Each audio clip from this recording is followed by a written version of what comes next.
Bonjour, bonjour, très chers téléspectateurs de Radio Liberté et de CCTV. Excusez-moi, à la radio, là, c'est très souvent les dimanches. On nous suit à la radio, on nous écoute à la radio, on nous suit à la télévision. Doudou Montir vous retrouve très, très en forme pour toujours résoudre ces problèmes de redécollage. 60 ans après l'indépendance, nous allons toujours analyser, c'est les sujets mensuels, donc jusqu'au 30 juin, voir un peu qu'est-ce que nous pouvons faire. Soyons un peu pratiques et pragmatiques pour donner des propositions concrètes. Pas besoin des analyses politiques, pas besoin des allégations, mais ici nous venons proposer pour permettre à ce que notre pays puisse redécoller. Merci à Moron Jamel à la réalisation, merci à Bruno Nzinga à l'exploitation et la charmante Karine Bébé à la prise de vie. Merci beaucoup à vous et à notre très cher Alain Kabongo, José Andia et Romain Makonde à la programmation.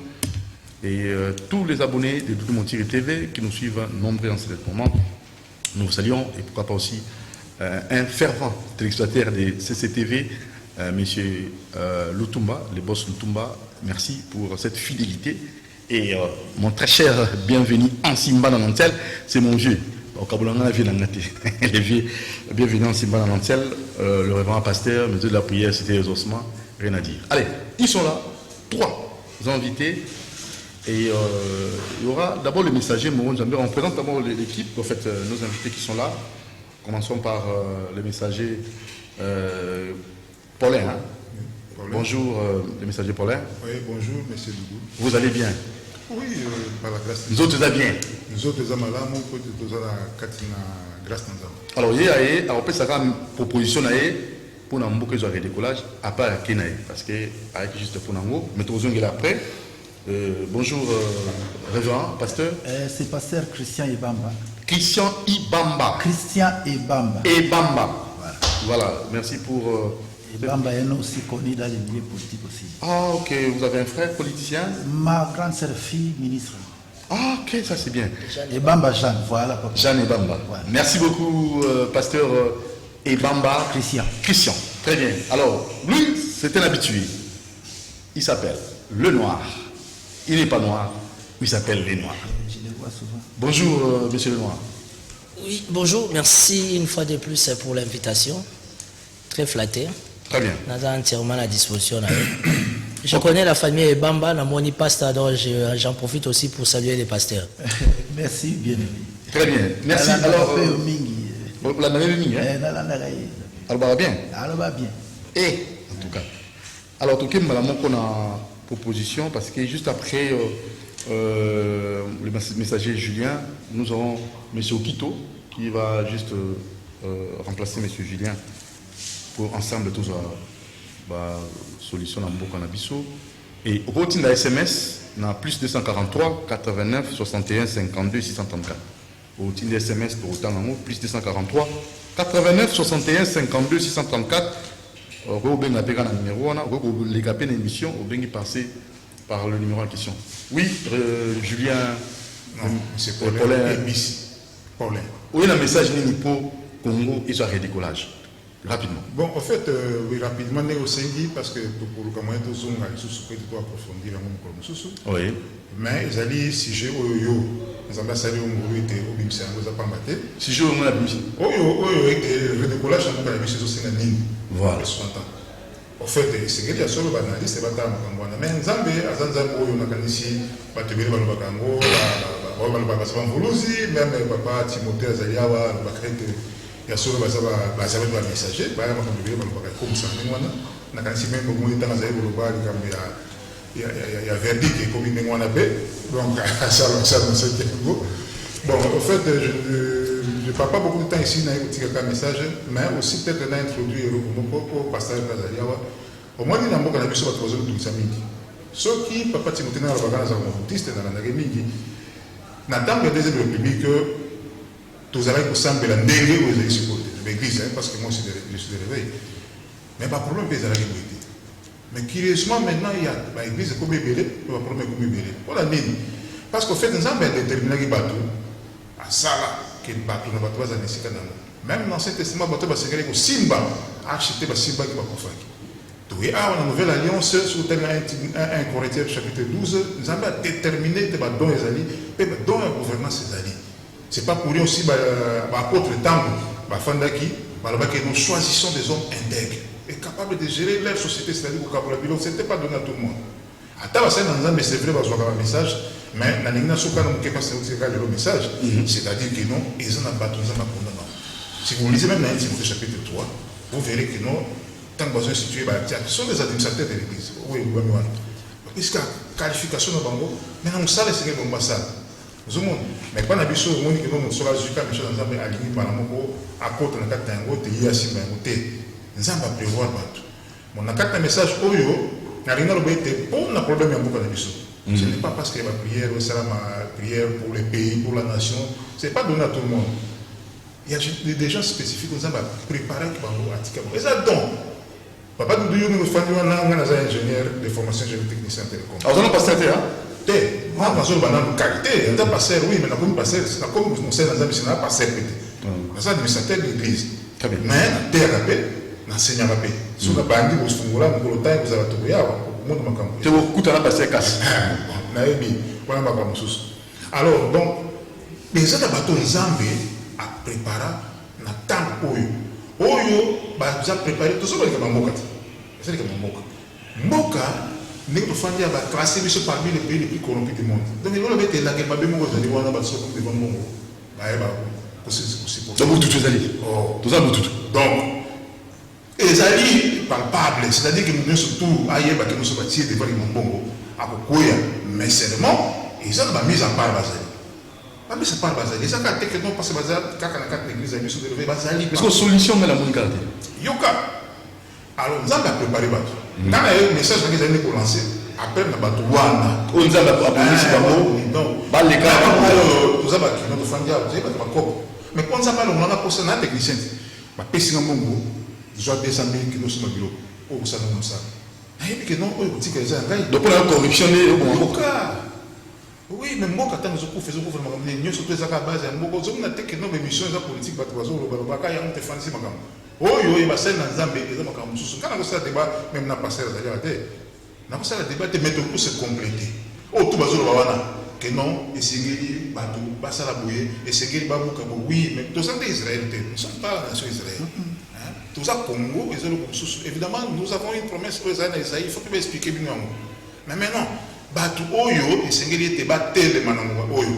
Pour être Nzambe, à Sala Siko Makamudaye, Bawana, Oyo Batia Yénet, ah, on a vu qu'à par exemple, il y a DGI aujourd'hui, parce que nous avons les cas partout, nous avons mais on a vu qu'à entreprise pour DGI. Oyo a Yébi Kazana DGI.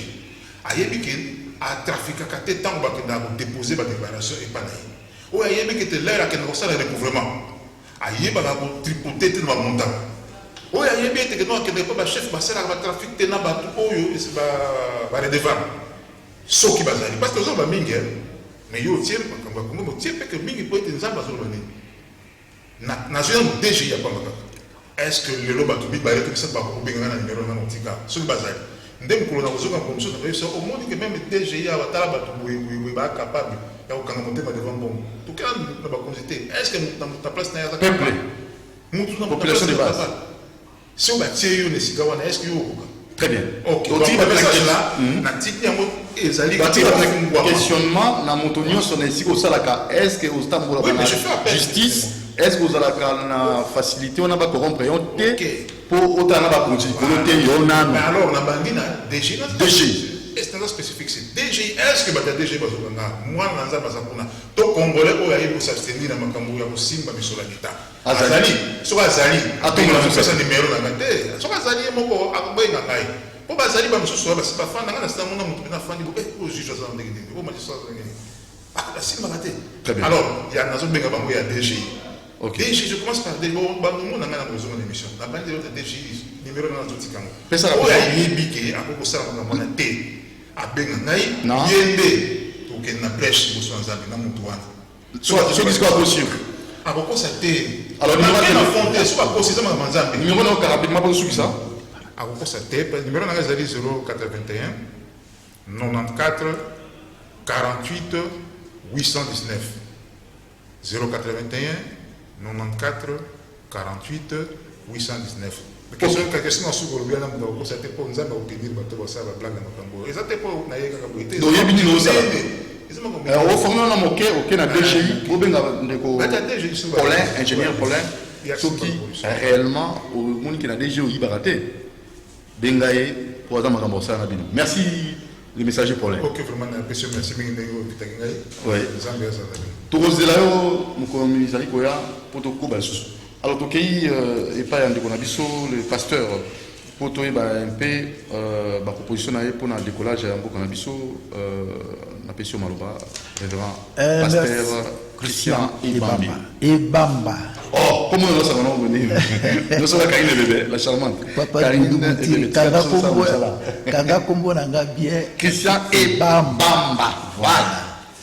Bon, merci pour la question de décollage à Congo, Ndengolobiango. Nalanda qui émission ya Souka, na zoaki di soutien Kolanda Tezaki, je crois mercredi, au pasteur Kaspe Balekaki Awa, na bandeko mususu yo Balekaki, je crois, Papa Doudou Montir, le problème à Congo, c'est un problème encore très complexe. Il faut tout à la côté biso to routi. To ko lo bango neti, ezavi na bisote. Ezavi na biso. Touti na conférence à Berlin et bandi en novembre 1884 et sili na 1885. Bazui Congo ba pesi yango na Léopold II propriété privée na ye. Et comme en 1908 Léopold II a koki makamute na ba pression azongisi et aye ko pesa Congo tuko koma Congo belge na 1908. Léopold II a kufi na 1909. Ba Belge Papa Doudou bazui Congo ko banda période wana ya 1908 ti na 1960 basalo bango bakoka ko sala to yebi biso nyonso bien que na botama ki na nute mais to okuta ba fait ba bien fait ya ba Belge ndenge basalaki. Mais avant na pesa proposition na ngaki na longolelo ko moko na mutua ba congolais parce que comme il ko la biso épée Damoclès au biso moko ba congolais na mona ke Papa Doudou ba congolais balingi mingi malédiction balingi malédiction na ndinga ko sakana tout ça na besoin de décollage tout ça na malédiction té balingi ko bamboka balingi ko malédiction muto liboso na ni Mobutu pour Mobutu akataki relation na ba Belge nde na Israël yango na lingi parce que soki to longole loko na te loka biso to ba pasteur obi ko lo ba décollage ya mboka eza facilité. Il faut la scientifique. Okay. Or, un scientifique a une investigation critique et exhaustive. Très bien. Pour amener la bateau, un plus. Tant que vous avez un pasteur, au lobby Makamboneng na landa ko mususawa a lobby non chiffre 666 Mobutu Seko Joseph Soko Sangisi Ango Sali 666 donc le col à 666 c'est toujours ba mangwelo ba beta ka biso awa eza ba marque de la bête papa est-ce que mutande ngwana na ebité na bandimi na ye na kati église ba bêtise ndenga na zoloba décollage ya mboka yo ke na 666 mais so ke na poto ba kolo 666 tala mboka na bango ndenge zali mindele poto ba ke 665 ngo bomi mboka mais tala soko ba mindele na 666 bazana ni fonini. Donc, on a longuement likabwana na mutuelle ba congolais pour tozaki séduit même direct chef de la maison civile, il y a chef de l'état ou il y a l'outil aussi là Joseph Mugalu wa benga biso na hôtel na sokia na Gombe rivière Gombe. Tokende kuna po balo non Mobutu lokola kataki relation na bayuda ya mwana ekota malédiction na mboka et baza ko expliquer Genèse 12 mabe jusqu'à ce que Nathalie na discours à mokonza mboka batie pe maloba wana. Papa contexte à Genèse 12 na lelo biso ba chrétien. Lelo na tot na bandeko bazolanda biso. Na ba chrétien prophète azapembe na ngana landa mingi. Na Israël lelo devant Nzambe ceux qui enlèvement et salami banani ba okene. Et c'est Israël était église ndeko za enlever. Mais na ko kama que lelo église ayaka kufuka mbela Israël. Et puis Israël a ngouvat.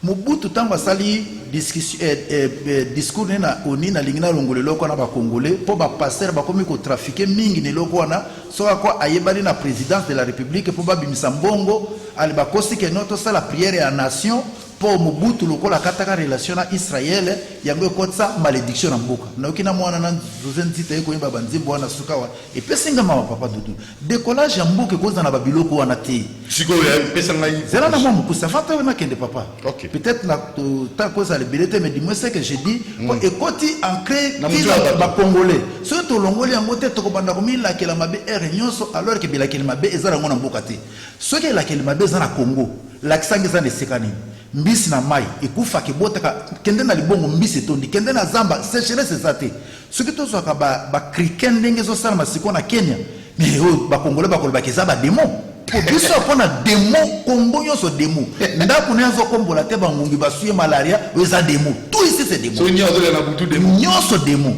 et je me demande si ka religion et kangi bato et en brigade bato papa mboka ne ko za développer et aucune religion na zolo ba développer cause zela mo mukena sir ça religion moko te na mboka développer mboka ni le judaïsme développer Israël ni l'islam et les pays arabes religion moko te siko ba congolais ba lingi ba bima local exception lobi na tanko to sisi ko solana yo na zongi na ke kolanda na Afrique 24 baza ko loba la problématique ya nini ya paradoxe congolais et pesinga pasi papa ke ba congolais bango moko balanda makambo yo ba media mususu balobaka pona bango te et l'ironie du sort na moni matata po mutazo loba et alobino Congo eza ko souffrir na leadership responsable tandis que moko azaki ministre na mboko premier ministre et je l'ai vu beaucoup plus le premier ministre ya Kindu Maniema mais ba stade o atikeli biso abuna Kinshasa boso tali ya municipal Bandal mwana na nani o député na biso na jeune fille wana to vota Vuanga Christelle Vuanga ngana vota ye mais bakanga stade wana ezo sala te mais yazo lo bakia Congo zo souffrir pour la leadership responsable mais Bandal lo ba betaka bali alors moi pour ça bref donc redécollage en mboka c'est donc yamana zo koma d'abord il faut ba congolais ba longola na mutuke soko zongi si relation na Israël et ko tongelo mboka te bilange ko bima pumpu pour te jamais pourquoi d'abord parce que Israël bango moko défend Zambé pona balonga ba arabe bazako bunda chaque jour bazako fabriquer ba armes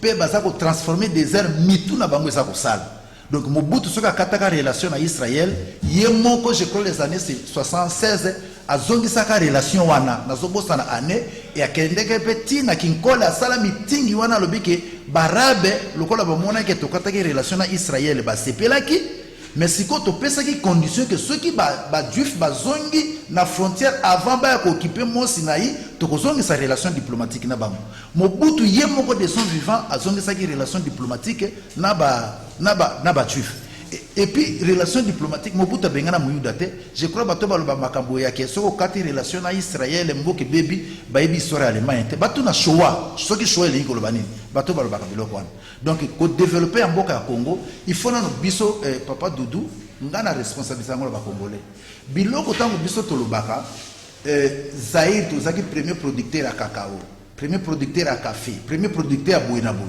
toluka na ba producteur wana ba opérateur économique wana congolais zakina c'était le blanc donc tout ça là a beaucoup plus statistique na biloko oyo mindele basala mais soko luki ba congolais bango peut-être ba papa jano bemba ba ek mwasima mais nazolo banda Congo e banda tito yoko koma na 60 bato basala ki force ya Congo oyo pour que tous ala compter parmi ba nation prospère ya monde ezaki ba congolais te siko biso lelo au lieu total biso bango pendant 80 ans ya colonisation basala ki batiki ba plantation basala biloko biso siko tango tozui 60 ans après qu'est-ce que nous avons fait de ce que les autres nous avaient laissé il fallait siko biso to mituna wana to sala na yango nini pe to za wapi est-ce que zali pas Mobutu akataka relation na Israël yemo ka zongi saka ou bien il y a le problème ailleurs et ce n'est même pas le problème ya Bilakeli Mabe non.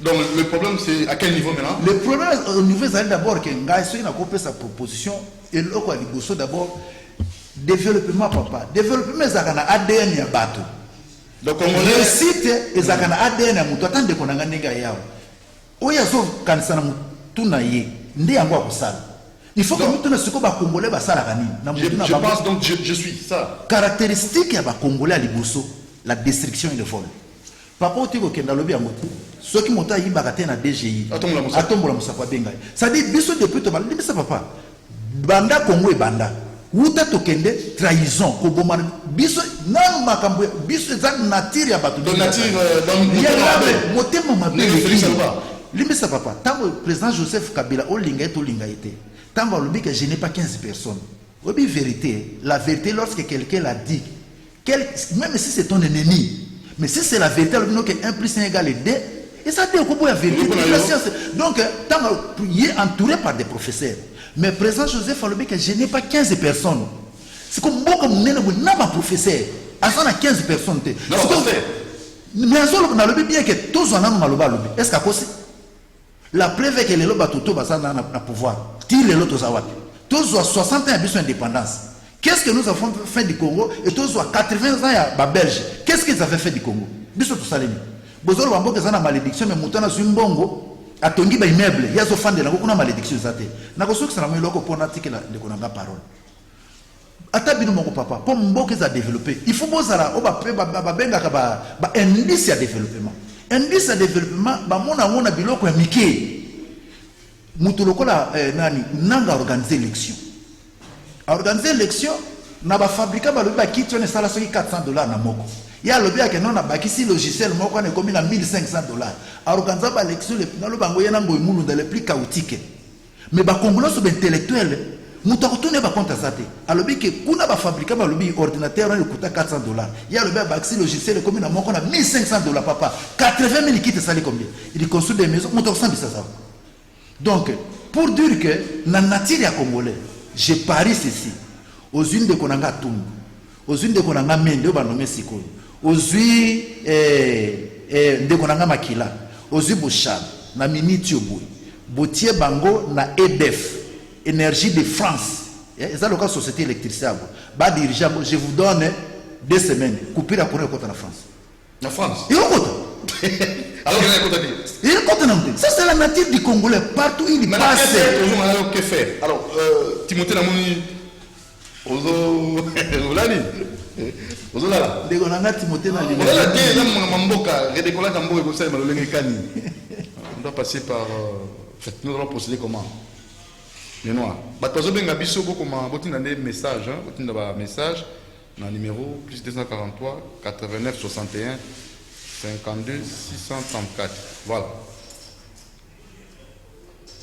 Timothée. Bon, écoutez, moi, dans un capacité d'engue à Zoloba, par rapport à sa réflexion. Alors, bizarre nature à Congolais. Réflexion et à pas à tenir dans le sens où on est vraiment dans la même logique. On est dans la même logique. À chaque fois, je passe dans mes émissions politiques surtout pour faire des analyses. Je ne cesse de me répéter. Félix Oazé cohabite à la musique mondaine, mais moi je l'apprécie trop. Pourquoi je l'apprécie? Parce qu'il ne cesse d'atténuer pour dire que Bissoba Congolais, nous avons une particularité, et ça qui monte à ma vie. Les 60 ans, tout ce que c'est l'indépendance. J'ai tout simplement remarqué qu'on avance de 3 pas, on recule de 10 pas. Ça veut dire qu'avancer, exactement. On a passé 18 ans de médiocrité ici, 18 ans d'échec, 18 ans de tout ce que vous pouvez parler. Ce qu'on y est, nanda kuya ba autorité nyo soit Kabila à l'époque 6h, 7h, 8h, visiteur na libosé za pasteur. Pasteur aye, il faut pas prier, boy na boy. Mais ce qu'on na cabinet muto na futa ba touté. Bon ya yete mais ya l'état. Pardon, les indemnités de sortie ou les droits moraux constitutionnels ba tu vas rater. Donc tu comprends que il se passe des sérieux problèmes. Aujourd'hui, 60 ans après, excusez-moi, je suis congolais, j'aime ma nation, j'aime ma patrie, mais je suis au regret de constater que Mboka Nangeza a avancé en rien. Nous avançons en rien, pourquoi? Parce que injustice est au rendez-vous, impunité est normale, justice des poids des mesures, pourquoi X, pourquoi Y, pourquoi Z, la classe politique, ce sont toujours les mêmes têtes. Moutaza déjà triple brassard, ça veut dire, comment on appelle, Aza provincial, national, sénateur, il se retrouve encore mandataire public. On n'arrive pas à comprendre qu'est-ce qui se passe au sein de la classe politique. Aujourd'hui, il y a 2 catégories de personnes, ou même 2 catégories de personnalités, bloqué Mboka Oyo. C'est le corps du Christ, et comme on dit, les hommes de Dieu, pasteurs, dans la classe dirigeante, il y a des politiciens. Parce que les pasteurs ont du mal. ya koyebisa mondimi na ye ke ozotambola na masumu oyo ozosala Bible elingi yango te nzambe alingi yango te. Et je sais même pas au niveau, il y a des décideurs, qu'est-ce qui se prépare pour le 30 juin. Jusque-là, ça sent rien. Silence radio. Tout est temps mort. Il n'y a pas des ateliers. Il n'y a rien en termes de réflexion. Donc ça veut dire que le 30 juin, 60 ans, tu repasses à la normale. Mais la question, tout ça n'est non, mais... Congolais, nature congolais, congolais, nature mon connaît Bobby, bazar riche dans mon terme mabé. Donc procéder comment? Il faut une délivrance. Il faut ça en Congo est comme un agnoso. Congo il est déjà dans l'âge de délivrance.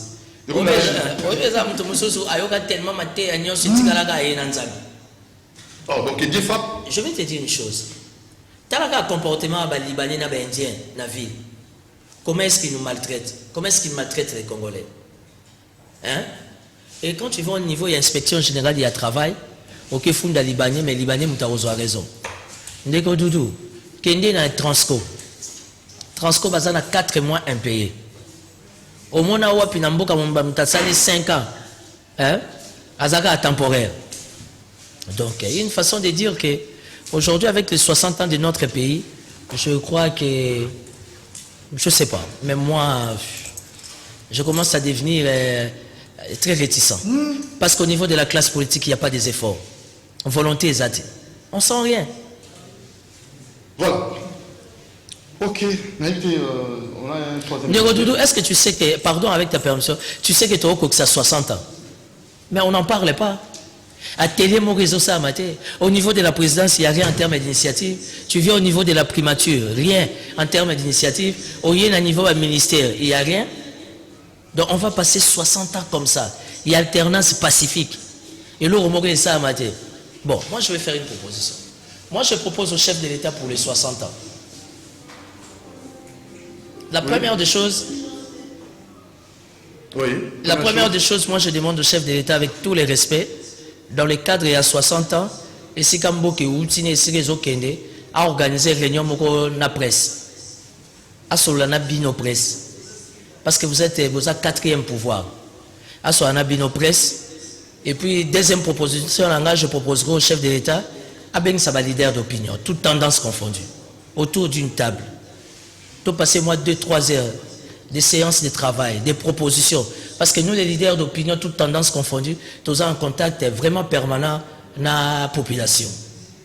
Et puis, nous avons des assemblées nationales, Sénat. Non, Assemblée nationale, moi aussi, je rêve d'être sénateur, je rêve d'être député national, mais je crois que c'est vraiment une assemblée de dormeurs qui sont pour Batomboli. Ils sont contre Batomboli. Les gens qui ont $10 000 de salaire, ils veulent avoir encore un bonus de $2 000. Aussi, autant salaire à Soda et Matate. Soda n'a qu'un Mobutu, n'a qu'un le Fungula Balala, Anandaka Batol. En plein 21e siècle, 60 ans, il y a anniversaire, il y a indépendance. Ça, ce sont des grandes matières que nous devions traiter. Bisoto Kolina Mobutu. Fête indépendance, Soda reçoit bottines, chaussettes, caleçons, cinglés, tennis, bérets. Mes enfants ne savent même pas comment s'habillent les policiers, les militaires. Et pourtant, nous, on a grandi avec cette culture-là. Toza na Utex Africa. Oyo ya biso moko. Et tonga rabateni, baboma. Nakati ya kanchachi, nakati ya kan lufungula, nakati ya bakanyo so bazana ba atelier nango. Toboma. Toza na ba érosion awa. Na époque Mobutu ba érosion ça qui combattu pourquoi au travers les génies militaires. Les génies militaires et Koufa. Alors, dites-moi un peu dans 60 ans, qu'est-ce qu'il y a eu comme effort? Alternance pacifique, blablabla. Parce que les résultats n'ont pas été, répondants n'ont pas été. Quand un Libanais, un Indien qui dit que Nazoba Konza Congo n'a pas dans poche, c'est ça les 60 ans qu'on va fêter. Aujourd'hui, on privilégie les expatriés au détriment des Congolais. Il y a des sociétés congolaises qui sont capables de réaliser beaucoup de choses, mais on préfère donner à un Libanais, on préfère donner à un Indien, on préfère donner à un Westaf. C'est ça les 60 ans. Donc je me dis que 60 ans Nabiso, d'ailleurs jusqu'à preuve du contraire, nous sommes dans les comptes à rebours, ça ne se sent pas, ça ne se lit pas, même pas banderole, même pas Hello Koboé, même pas déplier un message. On se pose la question, 60 ans, le chef d'État va nous faire les discours, mais après les discours. Parce que les discours dans ces pays, on en a écouté. On en a vraiment attendu. Merci. Voilà. 60 ans après, RDC, comment redécoller? Redécollage, je vous sais, ma proposition concrète. Monsieur Okito. Nabi Okito. Nabi, bon. Bien. napesi mbote na bandeko na biso congolais tout nationaliste patriote partout esika bazali mbote ebele mboka na biso etonda bwanya etonda bana mayele bana kitoko makambo tu kitoko mais tolobi 60 ans bientôt comme ndeko nanga otoloba wana il n'y a aucune signe les noirs signe ata moko eza te nini te biso na coordinateur des familles des martyrs au Congo et je suis visionnaire de la restauration du principe de Dieu qui est autre la théocratie. Contact ata moko eza na biso te etikali quelques jours. Je passe dans le plateau na yo tobeleli bana ba martyr tobeleli ata eloko moko te eza kosalema. Nakanisi soki toza bato na bonya justice élève une nation oui tondimi yango organisation administrative na mboka na biso non parce que jusqu'à présent eza te eloko tosengi na mboka na biso est-ce que tokoki ko réfléchir te tosali gros dos trop les pères de l'indépendance jusqu'à présent bakundami nanu te. Le premier président de la République basali coup d'état batindi na mboka azobela baboyi attaque abima malgré celui qui a sacrifié Paul Okito et Joseph Polo et Okito. Mais quelque part, Azali, premier président de la République.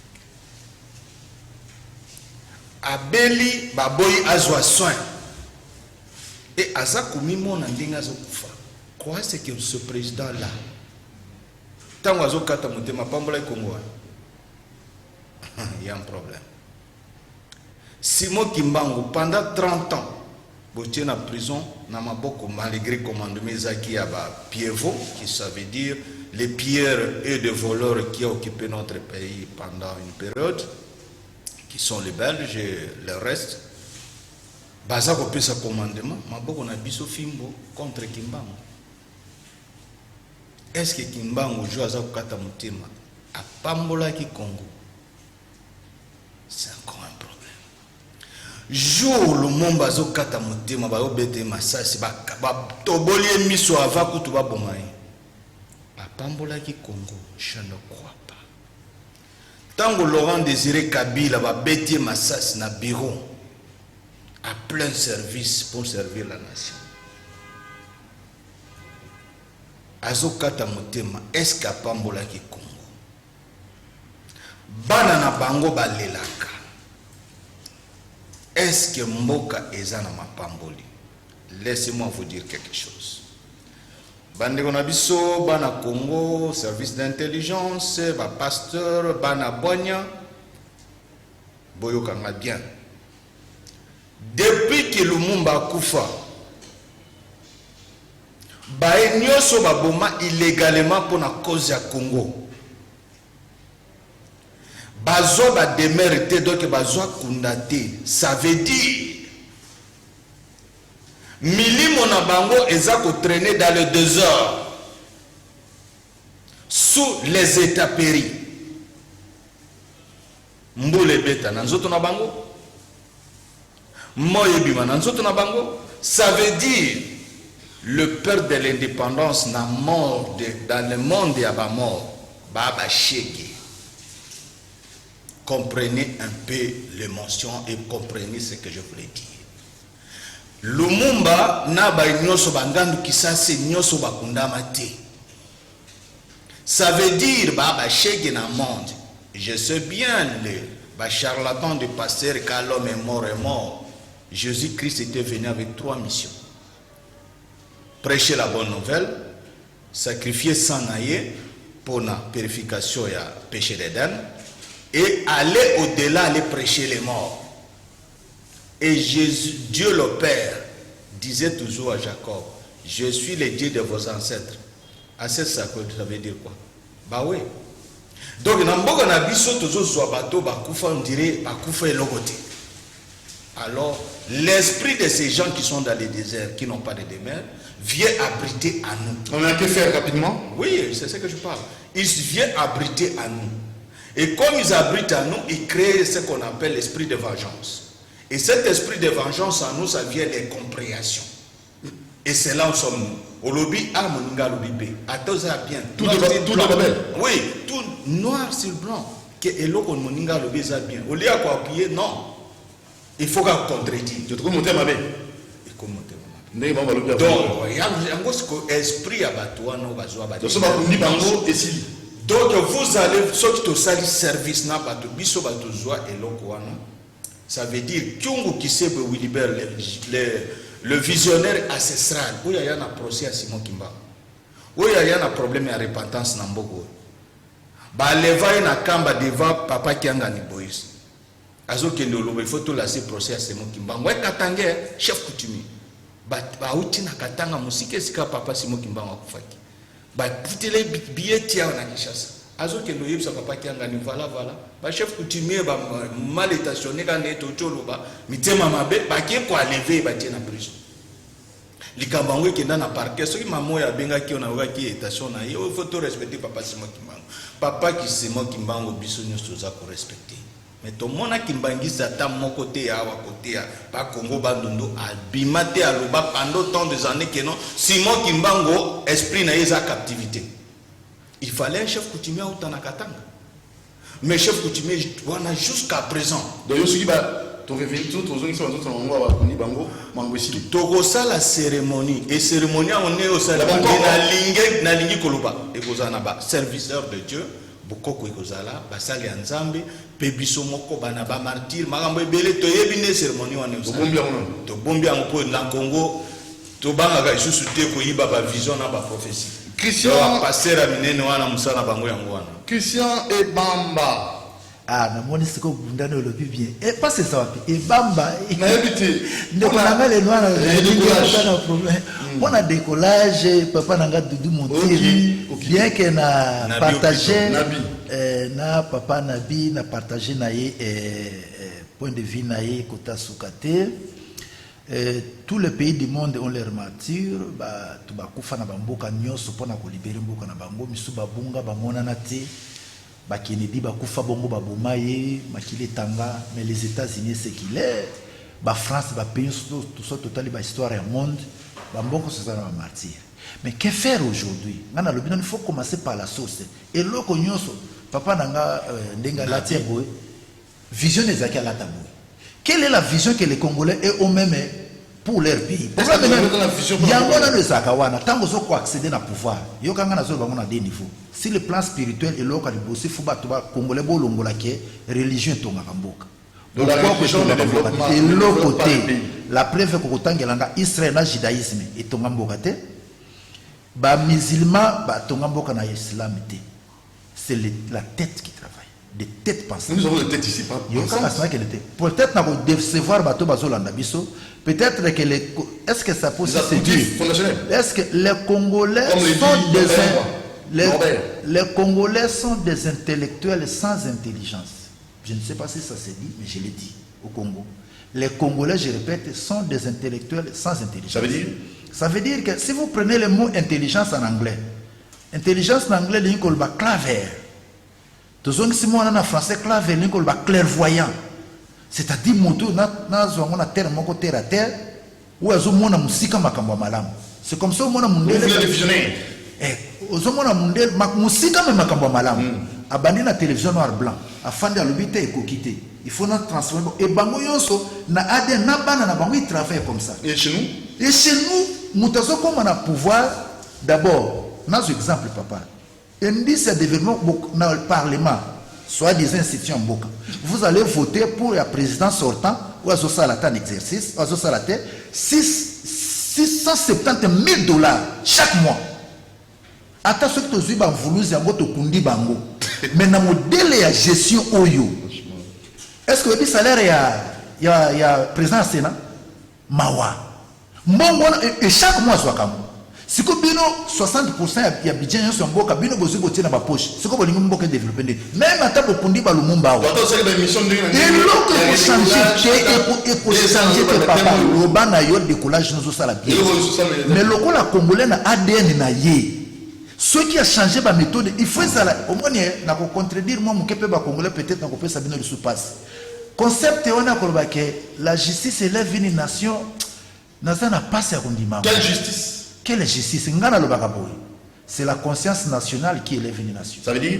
Cela veut dire que au coquin de l'eau, na Congo, au tiers 10 000 entreprises. Ce n'est pas mon bien-aimé et le noir on a linga bien que noir PMB à contredire. Aux 10 000 entreprises on a molé na Congo. Entreprises aussi dirigées. Il y a fabriquer des avions. Ceux qui nous engager les Congolais nyonso. Botike les bango fond il y a fonctionnement. Mindele ba kei. Bo pesa ngona ba Congolais. 2 mois après, et au combat bacanar boîte. Motema mabe au départ et bandi nano tita motosa ko soit indépendance. Congolais bandi musique ça na nature na biso. Tango bazo sangisa biso comme état Congo. Papa le nord Koloba. Tango to bande bandaka la trahison ko yinana ko e bandi le loté. Et motema mabe la tribalisme au bout asala ki makasi pas na so comme na proposition. Mo butu asala ki makasi nyonso. Pour que Assangi Samboko Boui, le long tribalisme couf. Mais dans ce temps, on a la télévision. Maman, je suis né Kassafoubou. Tant que Belgique, na Af de la Lubénine. Abi Mobutu, Assangi Saki Batoti, il a fait terroriser les gens. Bafanda qui n'a dengue à terroriser, mais ça t'a pas comme un bomoko. Le lombo que ça va. Yé Mobutu a terrorisé un bateau. Bafanda qui n'a Ezaki, Assangi Saki, unité nationalité. Ezaki n'est pas père. Mais papa. Youssoumon, Namo et Loko Mouke, Mouninga Bandi. Il y a continuer à dire que ça qui est le côté, c'est comme vous bandez mon donc l'élo, ce que vous avez atteint 10 000 entreprises. Vous engagez les Congolais, je dis bien défendre. Est-ce qu'il y a exception? Exception. La preuve est que les longues entreprises dans la Congo, transport en Bossala qui est ça. Il y a des gens qui sont en Congo parce que les entreprises il faut y aller à Tondimi. Bon, il y a Kalo et Zali. Congolais, ça n'a pas. Il y a un président Félix, je vous aime beaucoup, président. Aux frères en Christ. Et là, quand il y a un passage dans la Genèse 12, c'était que non, j'ai béniré quiconque te bénira. Et dans le contexte, il y a l'éloté, papa. Batangi sont et puis, président de la République, il y a un sacrificateur. Dans le contexte, tout ça, Natala Gitango Badibia qui soit disant na Nzambi, papa, Banda Mouze Kabila Bazo Sala, ba prière en Mokoyo. Et même il soit. L'inflation, tout ça. Mais que faire? Il y a un autre comme c'est comme on l'aime. Seigneur, bon, ça va. Donc, bref. Donc, au moment c'est bien, c'est bien. D'accord. Donc, les promesses à nos Congolais, Israël, prière pour les nations. Il faut que les gens se remettent à elle. Qu'est-ce que vous voulez? Mobutu pour abandonner le bien que à Salaki Ango précipitamment, il a voulu créer la classe sociale. À Salinine. A créé banque de crédit agricole BCA. Je me rappelle, papa na biso boboli kolongonga que son âme repose en paix. Bakia kozwa ba crédit kuna. Bakia kozwa ba crédit basali ba sur ba bande na bandu. Malheureusement ezaki na encadrement te. Bato bazwaki ba mbongo wana tango ye mukutu suseli boso tango ba bengani midena ba lumumba bazwi ba plantation nyonso wana ba pesi ba congolais croyait que ba kosala. Or congolais na mutu na yi iloko wana ezate. Mutu na papa na erwana mukutu akina socia bien. Mais na mutu ya ba congolais mbe ezalaki te. Ya ezala na soko na soka. Alors siko eloko na kosenga Mobutu alingaka créer classe sociale apesa bato ba mbongo a créer ba millionnaire congolais. Échoué pour la impréparation. Les longs na kosenga na président Félix lokola azo financer ba projet multisectoriel. Ezana ngo bien pesa bato mbongo. Mais na éviter peut-être de konanga les noirs ko compléter. Tozaki na institut Makanda Kabobi ba côté musu ba France bazana ba ENA, ba école nationale d'administration.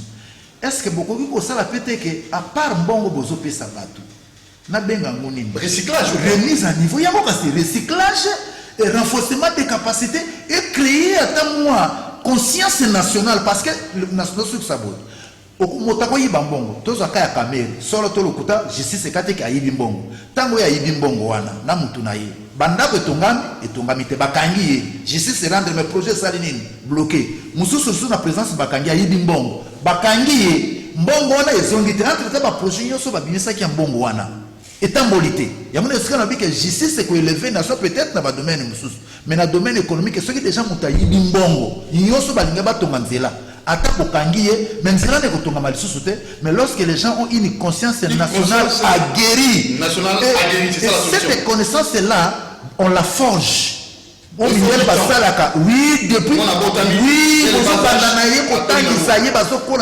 ça crée la conscience nationale. Un esprit sans la conscience nationale, je me demande à quoi beaucoup de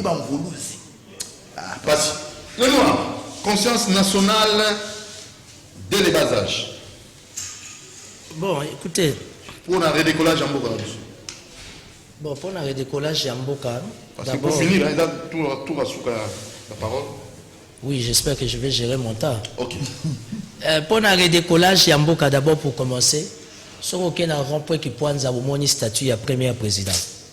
Accidenté, négligé. Poussière, hein? Poussière, vous êtes prompté. Accidenté, négligé, Babouka qui clôture, Rwanda. Ça veut dire que même dans la spiritualité, ça montre déjà l'état à Mdaku. Et à Nini Yamboka Ndengezali. Il y a une chose. Pourquoi? Parce que la plupart de nos pasteurs, entre guillemets, sont des flatteurs.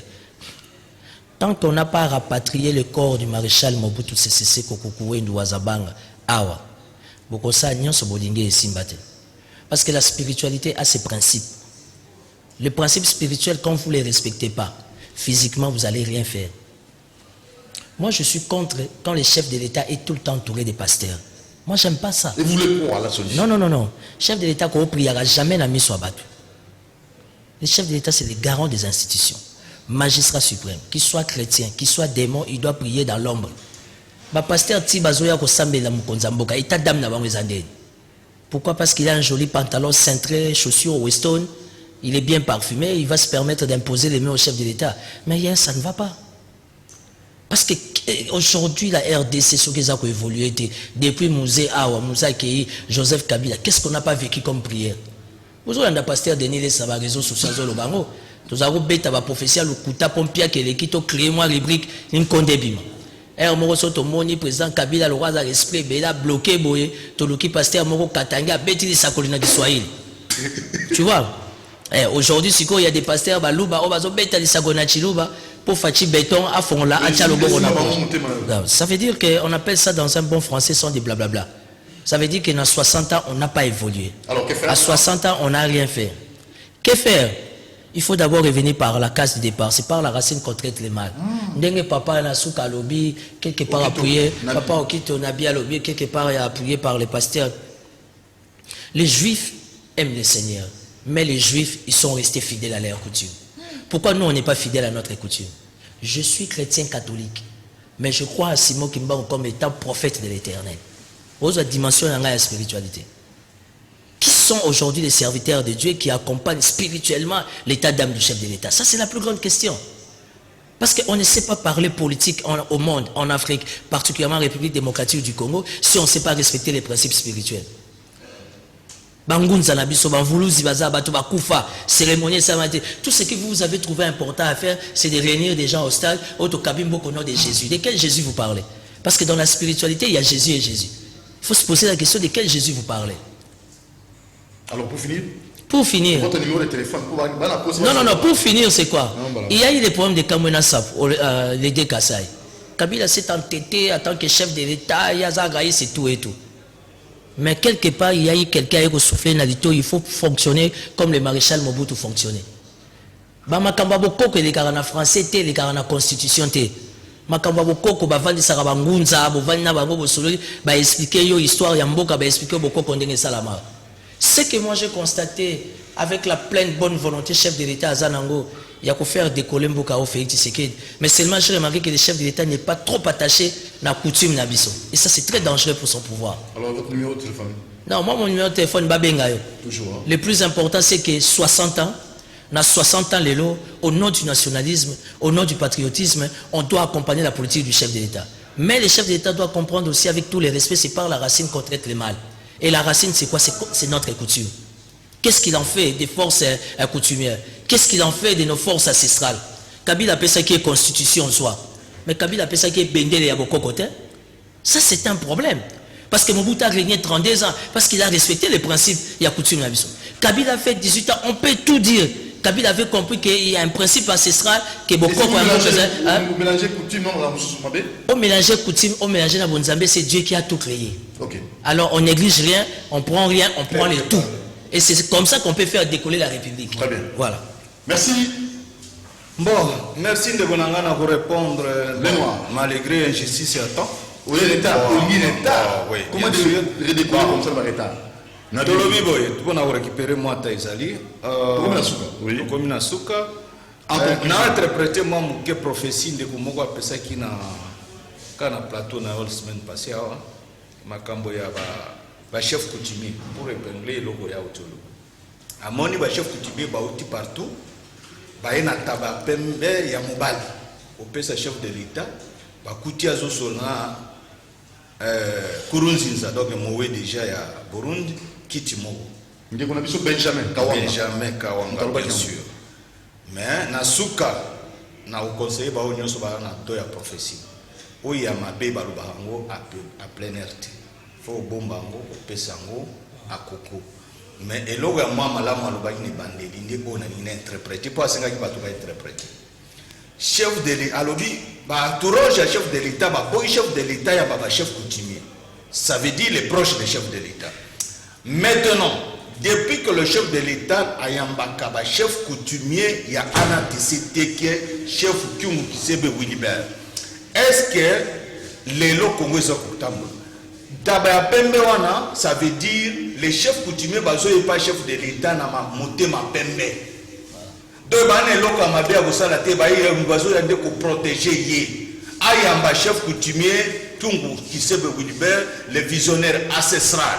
Yende azali na secret ndengeni to kosala makambo ya réparation na mboko yo na biso batutu kwa. Merci beaucoup. Alors de ce na chef de l'État à kanisa bana ba martyr. Toza déjà non loin dans les 30. Azélaté que non, ministère de l'Intérieur, c'est pas premier tir, c'est pas quoi, ministère des Affaires sociales. Bana ba martyr, libanga likolo ya maki. Donc moi ba l'obésité. Libanga likolo ya maki. 0 à téléphone, état coordinateur national des familles des martyrs, 09 97 55 49 51. Na l'obésongeli 09 97 55 49 51. Nabi Okito, le visionnaire de la théocratie. Pasteur, numéro de téléphone? Bon, mon numéro de téléphone n'est pas Doudou. Vous pouvez n'a pas saté. Mais bah, toutes nos questions, comment est-ce que vous passez au bout de la justice élève une nation? Tenalobi que concept yango na zape na moi difficulté à digérer on a sens que soki okangi mutu, ça li bien. Mais mbongo ya yibiwana. Et bloqué projet au marché. Mais ce qui est conscience, c'est ça, il y a un moutou. Aïe, banane, bon, on a conscience. C'est ça. Question. Pour le conscience et ça là. Conscience. La cabine, ici, l'école les alliés, comme ça, vous vendez. Mais il y a beaucoup de choses. Ce qui va te banner. Voilà, pour ça, les commerçants, on peut pas pour ça, reformer bateau. Papa. Comment tu une question? Dans fandi na kapanga wana place na koli wana tango école wana ezala ko sala. Mais les leçons na zolo ka ngezo pesa biso mandate to zomona Kinshasa zo kufa na biso moko biso to koli awa. Ndenge to komi lelo yango na lobaki indice de développement ata salité ya pamba kolongola na mboka. Vous allez parler de développement na monter même pas ko kombo na mboka. Merci beaucoup. Merci Okito Nabi, merci ndeko na biso les noirs. Merci infiniment aussi na pasteur Christian Ebamba. Tokoba, l'obit aux assos à 10h30 pour ensuite, il y a thème Nabiso, comment faire redécoller la RD Congo, Toboui blabla, ma proposition concrète. Au Bengi, dans plus de 243 89 61 52 634. Nous mon cher Roland Bonnet et Bandi Nabiso. Merci, monsieur, bienvenue en Simbala Nantet. Boss Lutumba, merci beaucoup. Grenadier, Karine Bébé la charmante.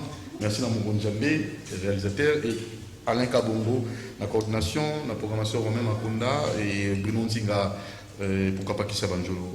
Bonne suite des programmes. Ciao, à demain.